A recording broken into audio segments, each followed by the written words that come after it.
Welcome, ladies and gentlemen, from me, Guy Monson, Chief Investment Officer of Saracen & Partners, to our 10th weekly strategy update. World markets have been robust over the last week, up by more than 3%, on the back of a broadly better drumbeat, a better tempo of COVID news around the world, albeit modestly better. In terms of our measure of the number of days since 200 cases reported in 1 week, all of the regions are now showing a decline, a modest rollover in the US, but very good numbers out of Europe. The dark brown number, the UK, the second from the top, dipping sharply. Very good numbers out of Italy, France, and Germany. Asia remaining to stay on top of the crisis. I've introduced a second measure, which is an indication of the tightness of the lockdown around the world. It comes from the Blavatnik School at the University of Oxford, and they call it a government response tracker. 100 is maximum lockdown, 0 is the position before the crisis and the freedom we enjoyed. And you can see those numbers beginning to tick down. Loosest in China at 64, but that's a little uptick. That shows the tightening and some of the regional infections which have reoccurred. France and Spain loosening at the top. The UK just ticking down 1 notch. That was Boris's recent lifting of some modest restrictions.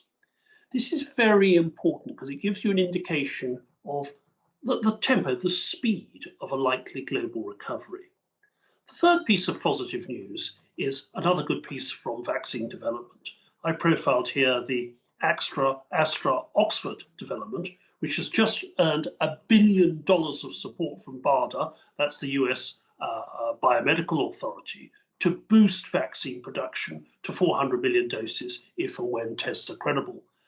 Just recruited 10,000 new UK subjects, and momentum is building up. And it's part of 159 vaccine initiatives around the world, a significant number of which are now in human trials, which is extraordinary given traditional timeframes. So those are the drivers of a slightly better global picture from the virus perspective, but it does push us back to look at what other challenges are there that we may have put on the back burner while the virus has been our focus. 3 things worry me today. First of all, coming out of the crisis, there is huge variation in the sort of fiscal support you're going to see across countries. Italy, Germany, the UK putting in huge packages, the blue loans and equity, the red hard spending. At the left-hand side, the emerging world, Mexico, Turkey, Argentina, Russia, Indonesia, much smaller packages without that firepower. And there's going to be huge tension between those who can afford and those who can't afford, those spending like Italy and can't really afford and may need to borrow from the rest of the European Union and from Germany. Hence, I think the new initiatives from Merkel and Macron on a common budget last week. So inequality of budget response. My second worry is the ramping up of Sino-US tension in the run-up to the US election, which I'm afraid will be a bipartisan driver from both Democrats and Republicans. They've taken a hard look at the listing of Chinese ADRs in the US, so we got very used to those names like Alibaba as part of global portfolios. I put the index in blue and the world index in red.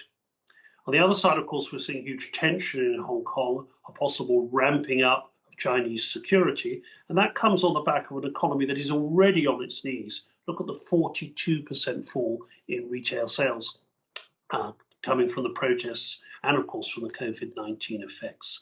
So that is an Asia-wide risk. Thirdly, here in the UK, we've not only got Brexit, tough economic conditions, but we've got now huge pressure on UK consumer prices that is nudging us towards negative rates. You can see that the CPI, our broad inflation index, albeit driven by oil, fell sharply from 1.5 to just 0.8%. Now, there was a health warning from the ONS. The data is not that good quality. They can't get out and test many of these products. But that's pushed the Governor of the Bank of England, Andrew Bailey, into a more proactive policy on QE. 2 of his members voted to increase even the 645 billion purchases up by another 100 billion. It's also coming against a very tough economic backdrop. That's the new OBR figures on the left of slide 8.